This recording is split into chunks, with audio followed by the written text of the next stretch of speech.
안녕하세요. 여러분은 삼국지 하면 누구부터 떠오르십니까?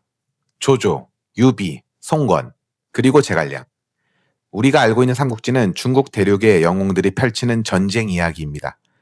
그런데 놀랍게도 삼국지의 무대는 중국에서 끝나지 않았습니다. 지금의 베트남 북부, 그곳에도 무려 40년 동안 평화를 지켜낸 한 명의 군주가 있었습니다. 조조도 함부로 공격하지 않았고, 송건도 그의 자치를 인정했던 남자. 베트남 사람들은 지금도 그를 시니앱이라고 부릅니다. 삼국지에서는 사섭. 오늘은 잘 알려지지 않았지만 삼국지에서 가장 특별한 통치자였던 사섭의 이야기를 소개해 드리겠습니다. 사섭의 집안은 원래 중국 북방의 명문가였습니다. 아버지 사사는 후한의 관리로 임명되어 당시 중국 최남단 행정구역이었던 교지로 내려오게 됩니다. 교지는 지금의 하노이와 박린 일대를 포함한 베트남 북부였습니다. 당시 수도 낙양에서 교지까지는 수천 킬로미터, 말을 타고 강을 건너고 산을 넘으며 몇 달이나 걸려야 도착할 수 있는 먼 변방이었습니다. 바로 이곳에서 사섭은 태어났습니다. 그는 중국 문화와 베트남 토착 문화를 함께 접하며 성장했고, 이 경험은 훗날 그의 가장 큰 강점이 됩니다. 어린 시절 총명했던 사섭은 후한의 수도 낙양으로 유학을 떠나 유교 경전을 공부했습니다. 특히 춘추 좌시전에 뛰어난 학식을 갖추었다고 전해집니다. 하지만 중앙 정계는 혼란스러웠습니다. 황건적에 난 이후 후한은 무너져가고 있었고, 사섭은 결국 고향인 교지로 돌아옵니다. 그리고 얼마 지나지 않아 조정은 그를 교지태수로 임명합니다. 이때부터 그의 전설이 시작됩니다. 당시 중국은 그야말로 전쟁터였습니다. 조조는 북방을 통일하기 위해 싸우고, 유비는 떠돌며 세력을 키웠고, 송건 역시 강동을 지키기 위해 전쟁을 계속했습니다. 하지만 교지는 달랐습니다. 사섭은 영토를 넓히려 하지 않았습니다. 무리한 세금도 거두지 않았습니다. 대신 백성들이 안정적으로 살 수 있는 환경을 만드는 데 집중했습니다. 그는 자신의 형제들을 주변 지역의 태수로 임명해 행정망을 구축했습니다. 오늘날 기준으로 보면 믿을 수 있는 가족들에게 지방정부를 맡겨 혼란을 최소화한 것입니다. 이 덕분에 교주는 삼국시대 내내 보기 드물게 평화로운 지역이 되었습니다. 더 놀라운 것은 수많은 학자와 선비들이 전쟁을 피해 교주로 이주했다는 사실입니다. 그들은 단순히 목숨을 구하려고 온 것이 아니었습니다. 안전한 곳에서 학문을 이어가기 위해 사섭의 통치를 선택한 것입니다.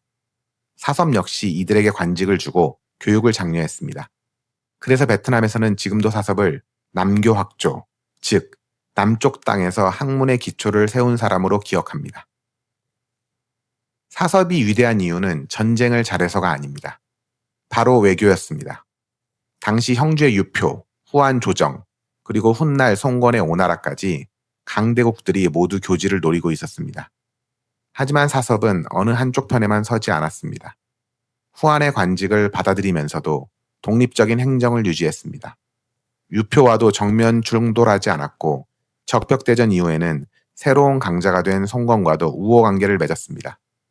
사섭은 해마다 상하, 진주, 향료, 약재 같은 남방 특산품을 보냈고, 송건은 대신 교주의 자치를 인정했습니다. 결국 양쪽 모두 이익을 얻었습니다. 사섭은 싸워서 살아남은 것이 아니라 싸우지 않아서 살아남았습니다. 그것이 무려 40년 동안 교주가 평화를 유지한 이유였습니다.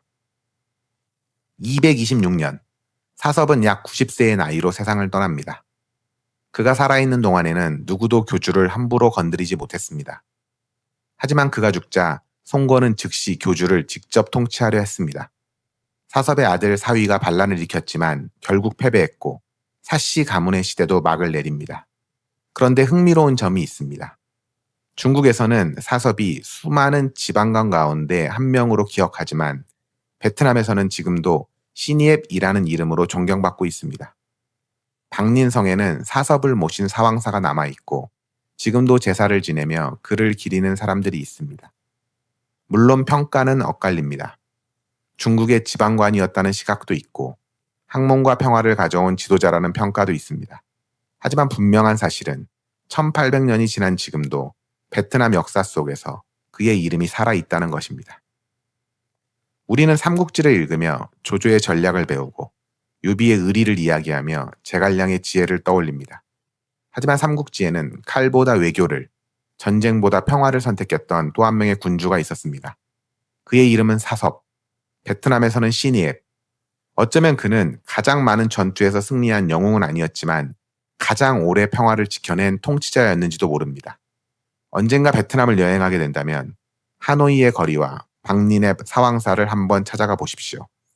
그곳에는 우리가 잘 몰랐던 또 하나의 삼국지가 조용히 살아 숨쉬고 있습니다. 시청해주셔서 감사합니다. 가보겠습니다.